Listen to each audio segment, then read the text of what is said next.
सब यही कहते थे कि तुम्हें अनुराग बहुत खुश रखेगा, अच्छा कमाता है और सुलझा हुआ भी है।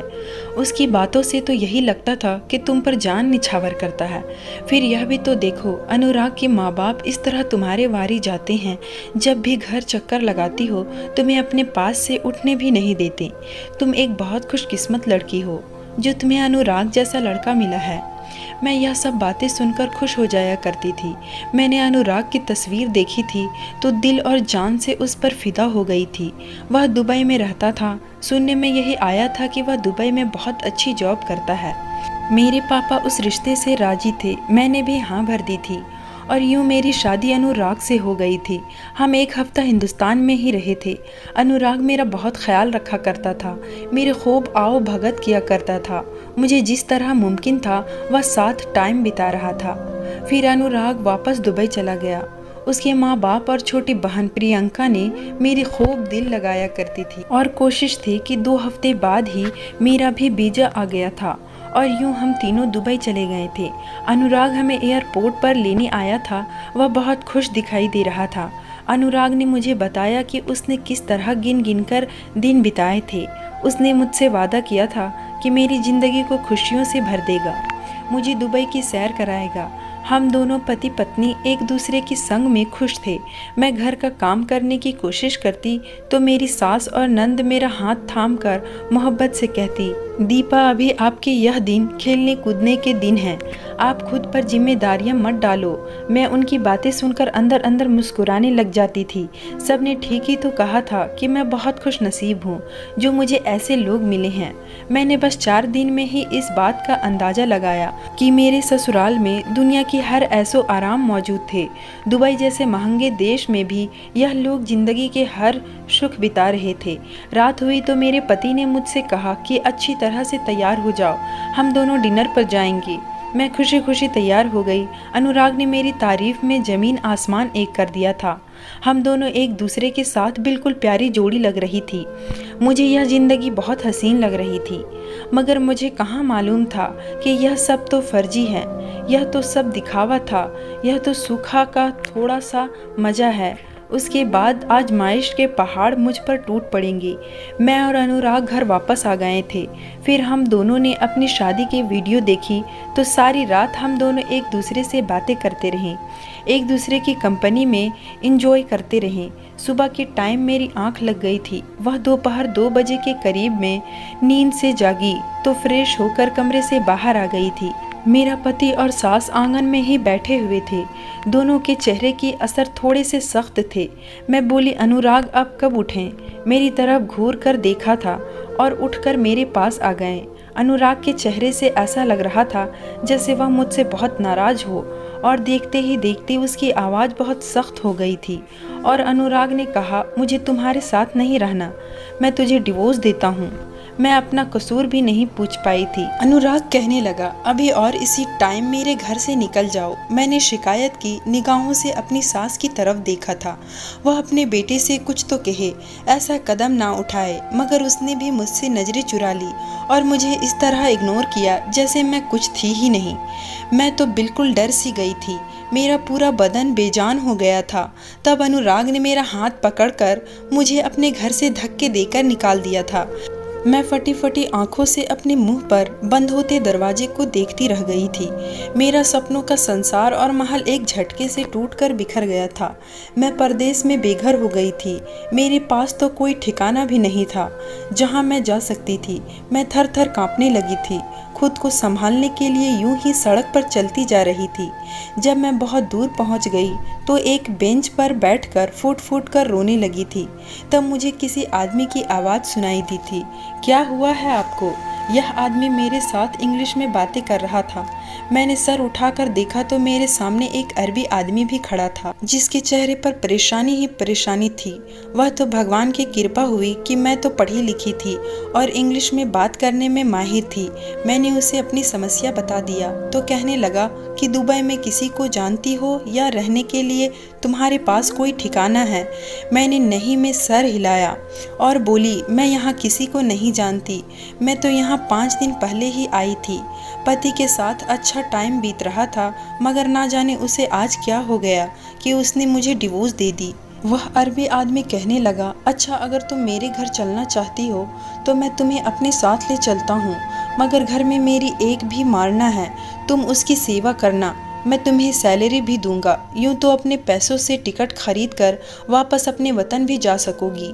अरबी की बात सुनकर मेरे दिल को थोड़ी तसल्ली मिल गई थी। यूं लग रहा था जैसे प्यासे को एक घूंट पानी मिल गया हो। मैंने उस अरबी से कहा, मुझे यह ऑफ़र बिल्कुल कबूल है। वह मुझे अपनी गाड़ी में बिठाकर साथ ले गया। उसका घर बहुत ही बड़ा था। घर में बड़ी एक एक चीज़ से यह पता चल रहा था कि वह बहुत ही अमीर आदमी है।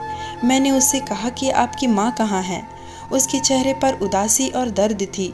उसने मुझे सोफे पर बैठ जाने को कहा था और बोला, दरअसल मेरी मम्मी एक हफ्ते से अस्पताल में भर्ती है, कल उन्हें छुट्टी मिल जाएगी तो वह घर वापस आ जाएंगी। मैंने मम्मी की हालात के बारे में अस्पताल में ही नर्स लेने का इरादा किया था, मगर नर्स रखना इतना आसान नहीं है। तुम्हें इस टाइम पैसे और ठिकाने की ज़रूरत है, इसलिए मैं तुम्हें ले आया हूँ। मैंने वैसे भी सुन रखा है कि हिंदुस्तानी लड़कियाँ घर के कामों में बहुत माहिर होती है। मैंने सर हिला दिया और बोली, तुम्हारी माँ कहाँ है?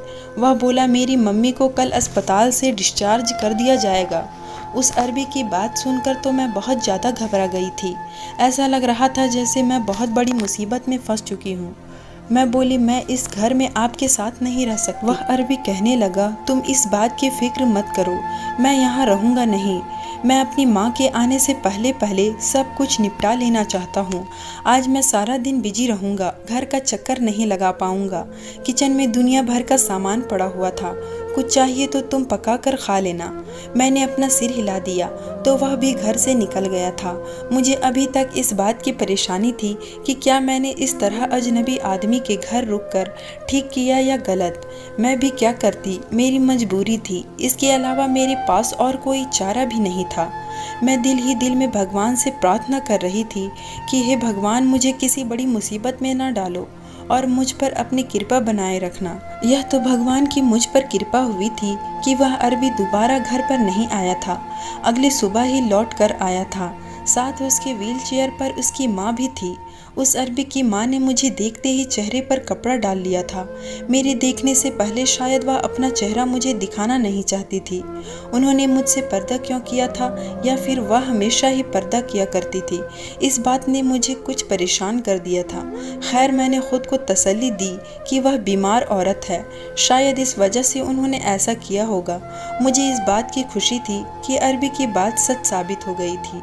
उसकी माँ सच में बीमार थी। उस अरबी ने मेरे साथ किसी तरह का कोई धोखा नहीं किया था। अरबी अपनी मम्मी को कमरे में छोड़ आया और मेरे पास आकर कहने लगा, मुझे अपनी माँ से बहुत मोहब्बत है। मैं छोटा सा था जब मेरे पापा का इंतकाल हो गया था। तब से मम्मी ने मेरे बाप का भी किरदार निभाया और माँ का भी। मैं इस मुश्किल टाइम में उन्हें अकेला नहीं छोड़ सकता। मैं उनका साथ दूंगा। तुम यह नहीं समझना कि मैंने अपनी मम्मी की सारी जिम्मेदारी तुम पर डाल दी है। दरअसल तुम्हें सिर्फ थोड़े घंटे ही उनका ख्याल रखना पड़ेगा। तुम सुबह 8 बजे से शाम 4 बजे तक उनका ख्याल रखोगी। उसके बाद घर आ जाया करूँगा और सारी जिम्मेदारी मुझ पर होगी। मैं उस अरबी की बात सुनकर खुश हो गई थी। मैंने अरबी की माँ का ख्याल रखना शुरू कर दिया था। मुझे उस काम में बिल्कुल भी तकलीफ़ महसूस नहीं होती थी, क्योंकि मेरी ड्यूटी बस इतनी सी होती थी कि मैंने खाना ले जाकर कमरे में रख देना होता था, जबकि अरबी की माँ मुझसे पर्दा करती थी, इसलिए मेरे हाथ से खाना भी नहीं खा सकती थी। वह मुझे बाहर जाने का इशारा कर दिया करती थी। आधे घंटे बाद मैं खुद ही दरवाजे पर नॉक करके बर्तन उठाकर ले आया करती थी। मैं उनको दवाइयाँ भी ऐसे ही दिया करती थी। मालकिन की जिम्मेदारी तो मुझ पर ज़्यादा नहीं थी, बस घर के कामों में ही सारा दिन बिजी रहती थी। सफाइयाँ और झाड़ू पोछा मेरी जिम्मेदारी थी और खाना बनाना भी मेरा ही काम था। मैं खुद को दिमागी तौर पर अपने आप को बिजी रखने लगी थी, मगर मेरे लिए यह नामुमकिन था। रह रह कर मुझे अपने घर की बहुत याद आती थी। मैं किचन में काम करते हुए रोती चली जाती थी। मुझे मेरे माँ बाप बहुत याद आते थे। मैं मम्मी के गोद में सर रखकर रोना चाहती थी। उनसे यह सब कहना चाहती थी कि मुझे मेरे पति ने छोड़ दिया, वह भी वजह बताए बगैर। उसने मुझ पर जरा सा भी तरस नहीं खाया और मुझे परदेश में बेघर कर दिया था। मेरे पास रहने को कोई ठिकाना नहीं था। उस टाइम उस आदमी ने मुझे सहारा दिया था। अगर यह भी मुझे ना मिलता तो मेरा क्या होता, न जाने मैं कैसे लोगों के हाथ लग जाती। मुझे मालूम नहीं था कि कब मेरी ज़िंदगी में वह दिन आना था जब मैं अपने माँ बाप से मिल पाती। तब तक तो मुझे इंतज़ार के कठिन दिन तो बिताने ही थे। मैं अपनी माँ को फ़ोन करके यह सारी समस्याओं को बता देना चाहती थी। अगर मेरी मम्मी को पता चल जाता कि मैं इस टाइम किस तरह दुबई में फंसी हुई हूँ तो उनकी रातों की नींद उड़ जाती। मैंने उनसे कोई बातचीत नहीं किया था। एक दिन दिल बहुत उदास था तो सोचा कि अपनी सहेली के नंबर पर बात करती हूँ। उससे कहती हूँ कि जब मैंने अरबी के पड़े लैंडलाइन फ़ोन से सहेली के नंबर पर ट्राई किया तो पता चला कि वह तो काम ही नहीं कर रहा था। मैं बहुत उदास हो गई थी। तब मेरे दिमाग में चौकीदार का ख्याल आया था। मैंने सोचा कि उसके मोबाइल से घर बात कर लेती हूँ। मैं चौकीदार के पास गई और बड़ी मुश्किल से उसे अपनी बात समझाने के काबिल हुई थी कि मुझे तुम्हारे मोबाइल चाहिए, मैं अपने घर बात करना चाहती हूँ। मेरी बात सुनकर चौकीदार ने साफ साफ मना कर दिया था और बोला मेरे मोबाइल पर पैसे नहीं हैं। मुझे मायूसी हुई थी मगर मैं आज हिम्मत नहीं हारना चाहती थी। आज मैं किसी अपने मेहरबान से बात करके दिल पर जमे गुब्बार हल्का करना चाहती थी। मैंने चौकीदार से कहा कि तुम मुझे किसी पीसीओ का पता ही बता दो, मैं खुद ही बाहर चली जाऊंगी। मेरी बात सुनकर वह अरबी हंस दिया और बोला नामुमकिन है। यह मालिक ने बड़ी सख्ती से मना किया है कि मैं आपको घर से जाने ना दूं। आप ना तो किसी को फ़ोन कॉल कर सकती हो और ना ही बाहर जा सकती हो। यह बात सुनकर तो मेरा दिल ही बैठ गया था। क्या उस अरबी ने मुझे अपने घर में नज़र बंद कर लिया था? मैं तो यह सब सोचकर ही थर थर काँपने लगी थी। क्या घर वापस जाना मेरे लिए एक सपना था? क्या मैं यहाँ पर परदेश में ही मर जाऊंगी? अब मुझे उस अरबी का बेसब्री से इंतज़ार था। मैं उससे दो टुक बात करना चाहती थी। शाम में जब अरबी आया तो मैं बहुत गुस्से से बोली कि मैं तुम्हारी जागीर नहीं हूँ, बस एक नौकर हूँ जो अपनी मर्जी से कहीं भी आने जाने का हक रखती हूँ। फ़ोन पर अपने घर वालों से बातचीत कर सकती हूँ। तुमने क्या सोचा मुझ पर इस तरह पाबंदियां लगाओगे? मुझे तो इसके बारे में कुछ पता ही नहीं था। आज तुम्हारे चौकीदार से मालूम हुआ कि तुमने मुझे अपने घर में नज़रबंद किया हुआ है। मेरी बात सुनकर उस अरबी के चेहरे पर मुस्कुराहट फैल गई थी। वह बोला ऐसा वैसा कुछ भी नहीं है, तुम मुझे गलत समझ रही हो। मैंने यह सब कुछ तुम्हारे भले के लिए किया। तुम दुबई में बिल्कुल अनजान हो। तुम्हें पता नहीं है कि यहाँ कैसे कैसे इंसान भेड़िए की शक्ल में घूमते रहते हैं।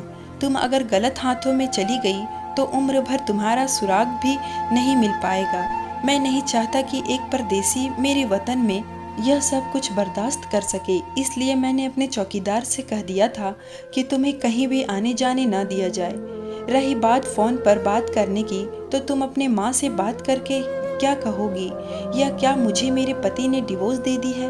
मेरे पास टिकट के भी पैसे नहीं हैं और अब मैं एक अरबी के घर नौकर का काम कर रही हूँ ताकि वतन वापस के लिए कुछ पैसे जमा कर सकूँ। मैं जब अपनी माँ का दुख समझ सकता हूँ तो किसी और की माँ का क्यों नहीं? क्या यही अच्छा हो कि तुम महीने की तनख्वाह लेकर अपने मुल्क वापस चली जाओ? वहाँ जाकर मेरे अपने हालात घर वालों से कह लेना। मुझे अरबी की बातें अच्छी लगी थी। मैंने मुस्कुराकर उससे माफ़ी मांगी और बोली माफ़ करना, तुम्हें समझने में मुझसे बहुत बड़ी गलती हो गई। दरअसल मुझे अपने ही पति से इस तरह का दुख मिला था कि मैं अब किसी पर भरोसा करने के काबिल नहीं रही। अरबी कुछ भी कहे बिना चला गया था। मुझे यहाँ काम करते हुए अब थोड़े ही दिन हुए थे। अभी भी बहुत कठिन टाइम मुझे यहाँ बिताना पड़ रहा था। मेरी दिली ख्वाहिश यह भी थी कि उस मेहरबान अरबी की माँ जल्द से जल्द ठीक हो जाए और जो दूसरों का इस तरह एहसास करता है, भगवान उसे अपनों की आजमाइश से बचाए। मेरी उस घर में रूटीन बिल्कुल भी नहीं बदला था। मैं सारा दिन घर के काम करती और फिर अरबी की माँ के कमरे में चली जाती थी। मैं उनके पास खाना वगैरह रख कर बाहर निकल जाती थी। आज जब मैं खाने के बर्तन उठाने गई तो मुझे ट्रे में एक कागज़ पड़ा हुआ नज़र आया था।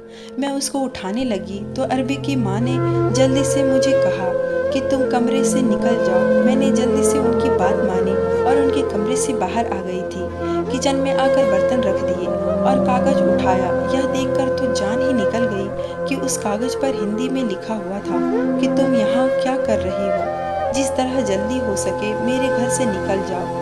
मैं तो गुमसुम सी हाथ में कागज पकड़कर खड़ी ही खड़ी रह गई थी। क्या अरबी की माँ हिंदुस्तानी थी? चलो मैंने मान लिया कि उनको हिंदी भी आती थी, तो फिर वह मुझसे इस तरह नफरत क्यों कर रही थी? मैंने तो यहाँ आकर उनका घर संभाल लिया था। उनका भी कितनी हद तक ख्याल रखने की कोशिश किया करती थी। मैं उनसे पूछना चाहती थी कि क्या वह हिंदी जानती है, इसलिए मैं उनके कमरे में दोबारा चली गई। मैंने जैसे ही उनसे बात करने की कोशिश की तो वह मुझे खास जाने वाली नज़रों से घूरने लगी थी। उसने मुझे जाने का इशारा कर दिया था। मैं एक बार फिर से कमरे से बाहर आ गई थी। ना जाने क्या बात थी, मेरी तो समझ में कुछ भी नहीं आ रहा था।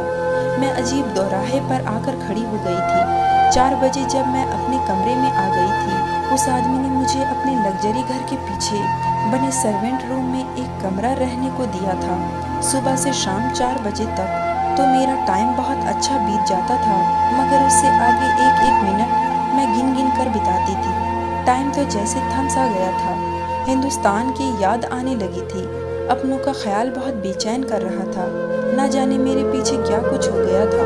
हिंदुस्तान में सब कैसे थे? मेरी मम्मी ने ना जाने कितनी बार मेरे ससुराल वालों को फ़ोन किया होगा, मेरे हालचाल पूछे होंगे।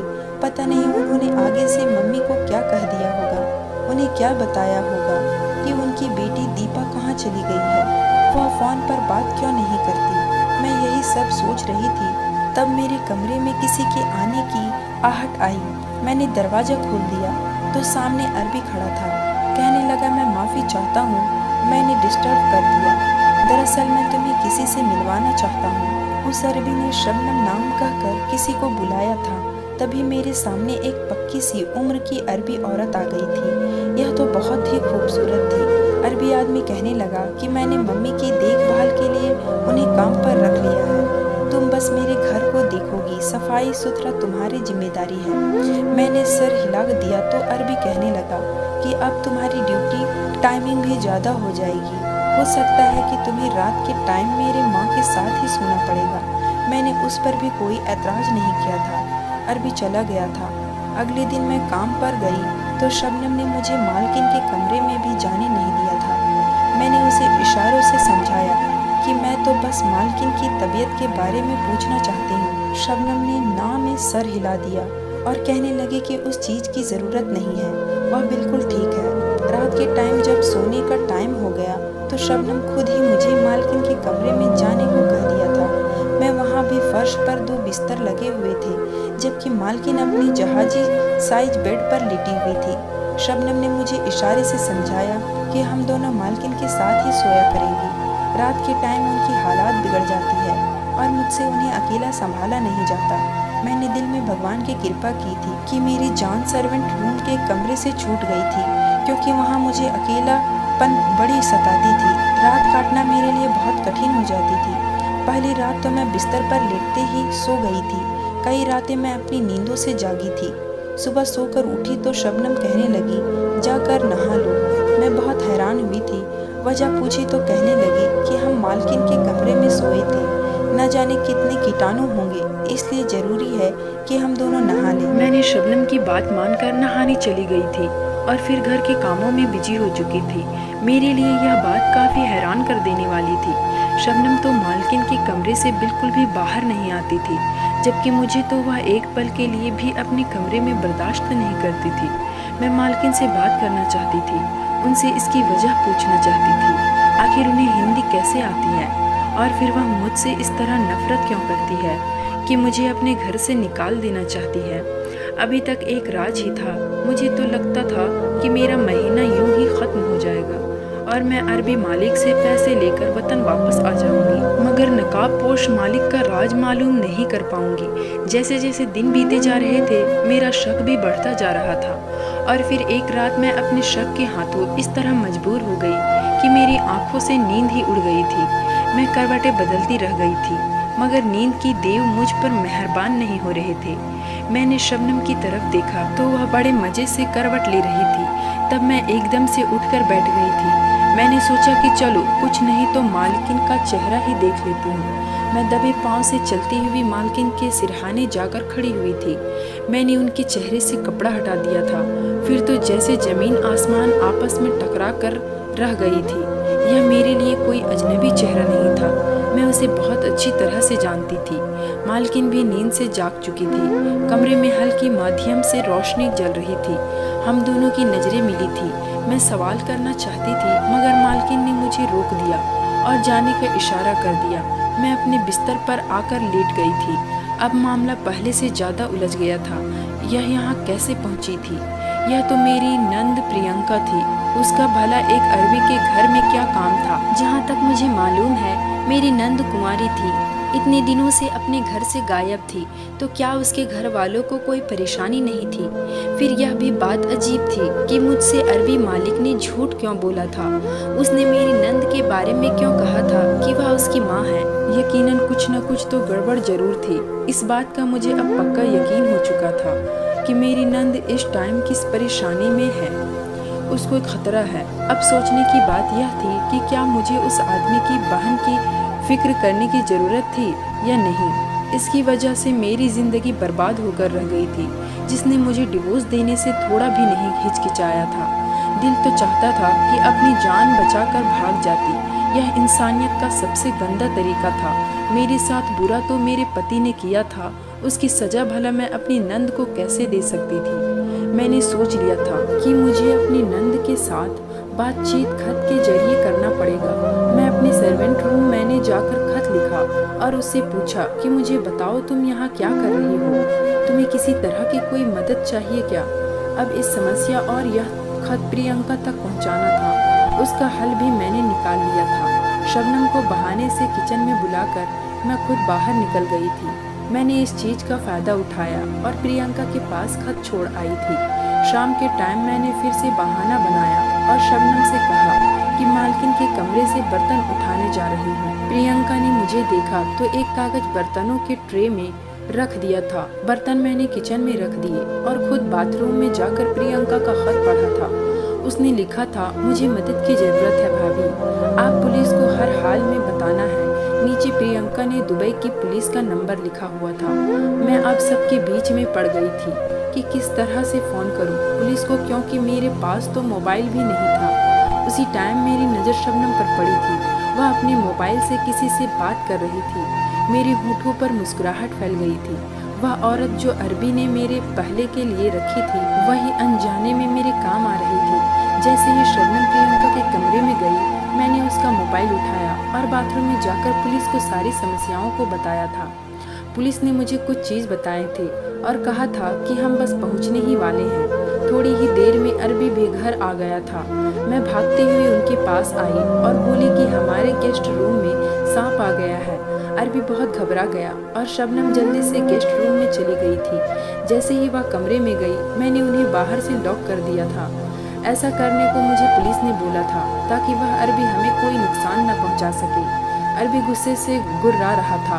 वे दरवाज़ा को इस तरह से पीट रहा था, मुझे यही लग रहा था कि वे अरबी दरवाज़ा तोड़कर बाहर आ जाएगा।